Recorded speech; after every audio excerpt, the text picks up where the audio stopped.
Mirror neurons are one of the most fascinating pieces of research in modern day science. It's just remarkable. Mirror neurons allow us to empathise and be able to connect with other human beings.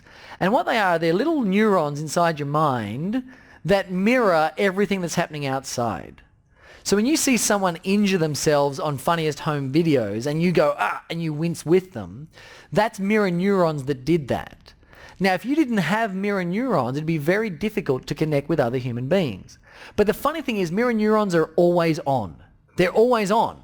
You can't, through deep meditative practices, you can definitely switch them off.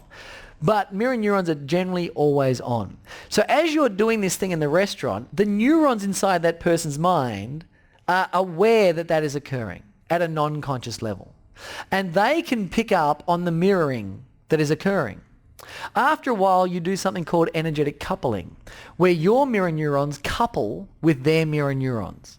Once that coupling has occurred, you now have a connection that can go hundreds, if not thousands, of meters. In fact, anyone who's done any form of distant healing will know that energy from that perspective can travel around the world if you believe in that or open to that idea, right? But whether you are or not, when you go to the restaurant, you do this thing for 15 minutes, then you've got to lead, right? You've paced, you've done all the matching, the mirroring, you've paced it out, now you've got to lead.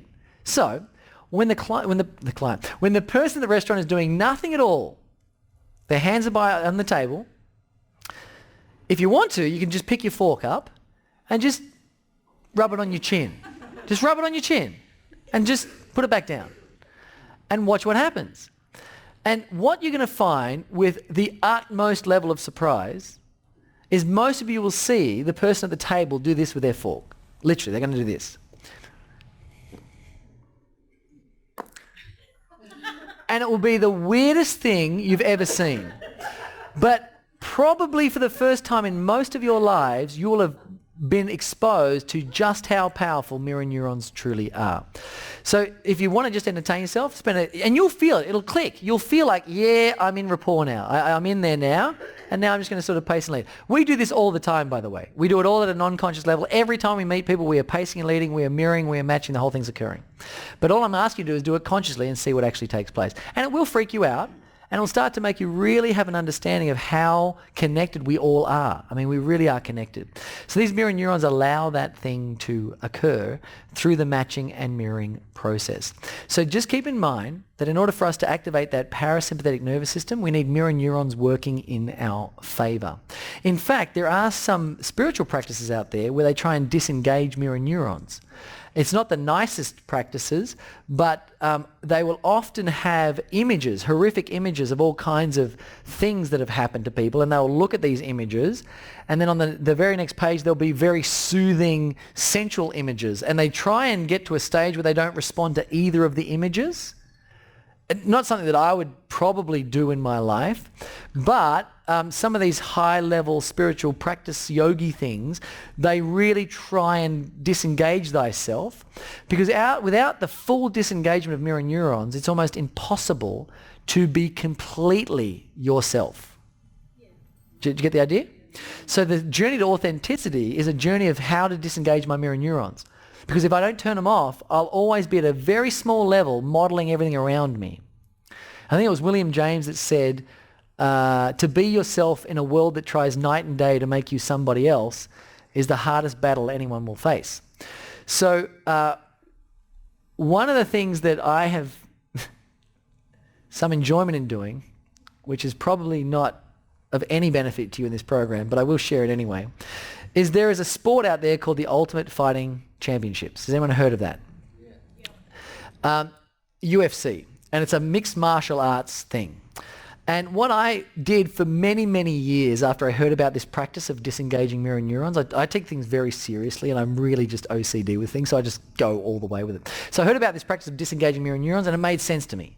That if I can disengage my mirror neurons, I won't keep unconsciously following all of you, and I'll start leading my own life. Do you see how it works? So great leaders have the ability to turn their mirror neurons off. Great leaders are able to do that. And I thought, well, how do you do it? And I was watching this Funniest Home Videos where someone was skating. You know how they skate onto a handrail and they skate down the handrail?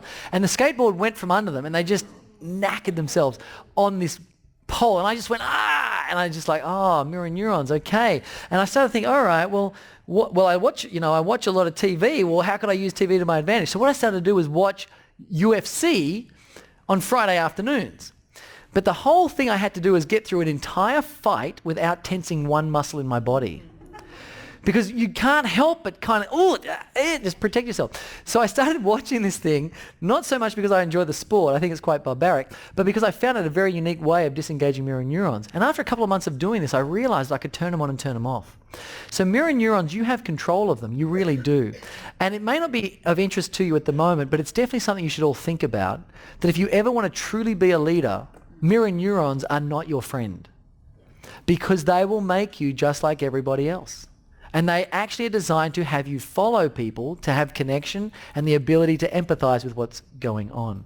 So I don't do it as much anymore. This was years ago I used to do that practice. But nowadays I definitely know how to turn them on and turn them off and so on. So there is a level of control you can get to them. But either way, if we get back to what we're talking about here, this connection is about firing up those mirror neurons, matching and mirroring, getting into that rapport state, getting that sympathetic nervous system to turn off and the parasympathetic nervous system to switch on.